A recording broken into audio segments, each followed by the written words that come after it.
ప్రతి నిమిషము కూడా మీకోసం తప్పిస్తుంటే నా ఎస్సీలు, నా ఎస్టీలు, నా బీసీలు, నా మైనార్టీలు, నా అగ్రకులాల్లో ఉన్నటువంటి పేదలు అని చెప్పి ధైర్యంగా దమ్ముగా చెప్పగలిగినటువంటి వ్యక్తి ఎవరైనా ఉన్నాడు ఈ రాష్ట్రంలో, ఈ దేశంలో? జగన్మోహన్ రెడ్డి గారు తప్పించి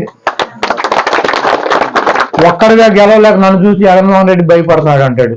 సరే రారా బాబు అంటే పక్కన దత్తపుత్రుడు ఉన్నాడో లేదో చూసుకుంటాడు. సరే ఉన్నాడు వెళ్దాం రమ్మంటే ఈ పక్కన ఉత్తపుత్రుడు ఉన్నాడా లేడా అని మళ్ళీ ఈయన చూసుకుంటాడు. సరే ఈడుంటే వదినమ్మ బీజేపీలో ఉంది కదా, వదినమ్మ మన ఢిల్లీ వెళ్ళి వచ్చాడు, వదినమ్మ ముందు ఉండాలి. సరే వీళ్ళు ఉన్నారు సరే అంటే మళ్ళీ ఇప్పుడు కొత్తగా కాంగ్రెస్ చెల్లెమ్మని తెచ్చుకున్నాడు, వెనకాల పెట్టుకున్నాడు. ముందేమో బీజేపీ వదినమ్మ, వెనకాలేమో కాంగ్రెస్ చెల్లెమ్మ, ఈ పక్కనే ఉత్తపుత్రుడు, ఆ పక్కనేమో దత్తపుత్రుడు. సరే బయలుదేరరా వెళ్దామంటే వెళ్ళి హైదరాబాద్లో కూర్చున్నాడు. ఇంక ఎన్నికలు 15 రోజులు ఉంటాయి. ఢిల్లీ వెళ్ళి వచ్చాడు. అమిత్ షా ఏం చెప్పాడు? నువ్వు బాధ్యత తీసుకుని మాకు 150 సీట్లు ఇమ్మని చెప్పినట్టున్నాడు. వాళ్ళ మబ్బులో పెడదామని వెళ్ళాడు. అంతకుముందంటే మా అద్వానీ గారు వాజ్పేయి గారు ఉండేవాడు. ఈయనేం చెబితే ఈ కథలన్నీ ఈనేవారు వాళ్ళిద్దరూ. ఇది పెద్ద తురుము తోపు అని. ఇది అమిత్ షా, మోడీ వాళ్ళు ఏమింటారు, గబుక్కుని రమ్మని కానీ వెళ్ళారు. అదే చెప్పినట్టున్నారు, 150 సీట్లు మేము పోటీ చేస్తాం, అసెంబ్లీలు 20 ఎంపీలు మేము చేస్తాం, ఒక 5 ఎంపీలు 40 సీట్లు చేసుకోమని చెప్పినట్టున్నారు.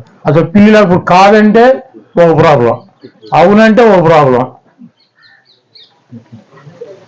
ఆయన అయిపోయాడు. 5 రోజులు, 5 రోజుల నుంచి రాట్లా, వారం 7 రోజులు 8 రోజులు ఢిల్లీ వెళ్ళి వచ్చి మంచం మీద పడినట్టు ఉన్నాడు వాళ్ళ దెబ్బకే. ఇప్పుడు కాదని చెప్పలేడు, అవునని చెప్పలేడు.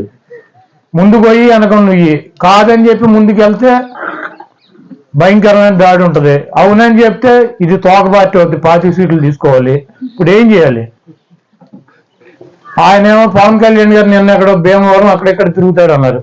ఆయన విజయవాడ నుంచి వెళ్తాకి భీమవరం వెళ్తాకి హెలికాప్టర్ మాట్లాడుకున్నాడంట. దాంట్లో అక్కడ స్కూల్ కాలేజీ, విష్ణు కాలేజీ అని దాంట్లో బిల్డింగ్ల మధ్యలో దిగిపోతాడంట హెలికాప్టర్ వేసుకుని. వాళ్ళు ఆర్ఎన్బి వాళ్ళు ఫైర్ వాళ్ళు వెళ్ళి అరే బాబు దేవి రెక్క వెళ్ళి దీనికి అంత తగిలిందంటే ఏదో ఒకటి ప్రమాదం వస్తుంది, మళ్ళీ తర్వాత ప్రభుత్వానికి ఇబ్బంది అవుతుంది, మేము ఏదో చేసామంటారు. కాబట్టి ఇక్కడ కాదు, నువ్వు ఊరు బయట ఎక్కడన్నా దిగి ఊళ్ళోకి రమ్మని చెప్తే కాదు నాకు ఇక్కడే కావాలి లేకపోతే నేను వెళ్ళను, ఆయన మంగళగిరిలో కూర్చున్నాడు.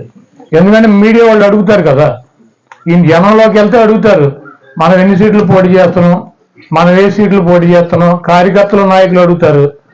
ఈయన వాళ్ళకి సమాధానం చెప్పలేడు. వీళ్ళు సమాధానం చెప్పాలని ఢిల్లీ వాళ్ళు చెప్పాలి, ఈయన ఎన్ని చేస్తున్నాడు, ఆయన ఎన్ని చేస్తున్నాడు, వాళ్ళు వీళ్ళకి ఎన్ని ఇస్తున్నారని. కాబట్టి ఇవన్నీ తప్పించుకోవడానికి నిన్న నుంచి చూస్తున్నా. పవన్ కళ్యాణ్ గారు అంటే విమానం హెలికాప్టర్ అక్కడ దిగలే, విజయవాడ నుంచి భీమవరం వెళ్తాకి ఎంతసేపు పడుతుంది? 1.5 కార్లు వెళ్ళిపోవచ్చు.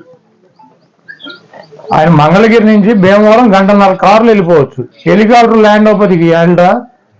రేపు భీమవరంలో పోటీ చేసి పద్దాకి భీమవరం వెళ్ళాలంటే ఈయనకి హెలికాప్టర్ ల్యాండింగ్ అయితేనే భీమవరం వెళ్తాడు ఎమ్మెల్యే గారు. కాబట్టి భీమవరం ప్రజలు గారు ఆలోచించుకోవాలి. హెలికాప్టర్ లేకపోతే మీ ఎమ్మెల్యే గారు అక్కడికి వచ్చేటువంటి పరిస్థితులు, కనీసం ఊరు బయట కూడా దిగడంటే ఊళ్ళోనే బిల్డింగ్ల మీద దిగుతానని చెబుతున్నాడు. కాబట్టి అక్కడ ప్రజలు ఆలోచించుకుంటారు. ఇటువంటి కుట్రలో కుతంత్రాలు బీజేపీ వదినమ్మ, కాంగ్రెస్ చెల్లెమ్మ, ఉత్తపుత్రుడు, దత్తపుత్రుడు, ఒట్టిపోయిన గీతలాగా ఈయన అందరూ కలిసి జగన్మోహన్ రెడ్డి గారి మీద యుద్ధం చేసి ఓడించాలని చెప్పి ప్రయత్నం చేస్తున్నారు. జగన్మోహన్ రెడ్డి గారు ఒకటే చెబుతున్నాడు, పైన ఉన్నటువంటి దేవుడి ఆశీస్సులు, ఇక్కడ ఉన్నటువంటి ప్రజల ఆశీస్సులు, నేను పేద ప్రజలకి మంచి చేశానన్నటువంటి భావిస్తే, మీ కుటుంబాలకి మంచి జరుగుతుందని భావిస్తే నాకు ఓటేయండి, లేకపోతే నాకు వేయొద్దని చెప్పి దమ్ముగా ధైర్యంగా ప్రజలను నమ్ముకుని దేవుని నమ్ముకుని వచ్చేటువంటి వ్యక్తి జగన్మోహన్ రెడ్డి గారు. ఇటువంటి కుట్రలు కుతంత్రాలు చెల్లెమ్మ, వదినమ్మ, దత్తపుత్రుడు, ఉత్తపుత్రుడు, పనికిరాని వాళ్ళని ఎంతమందిని వేసుకొచ్చినా కూడా ఏమి ఒరిగేది లేదు. కాబట్టి మీరు అందరూ కూడా అప్రమత్తంగా ఉండండి. అక్కడ మీరు నొక్కేటువంటి 2 బటన్లతో, ఫ్యాన్లో మీద నొక్కేటువంటి 2 బటన్లతో చంద్రబాబు అనేటువంటి వ్యక్తి నక్క పిల్లనిచ్చినటువంటి మామకు వెన్నుపోటు పార్టీని కొట్టేసినటువంటి వ్యక్తి, పనికిమాలి సొంట లోకేష్ గారికి ఆ పదవిని అప్పచెప్పి ఆ పార్టీని అప్పచెప్పాలని చెప్పి తాపత్రయపడుతున్నటువంటి వ్యక్తి.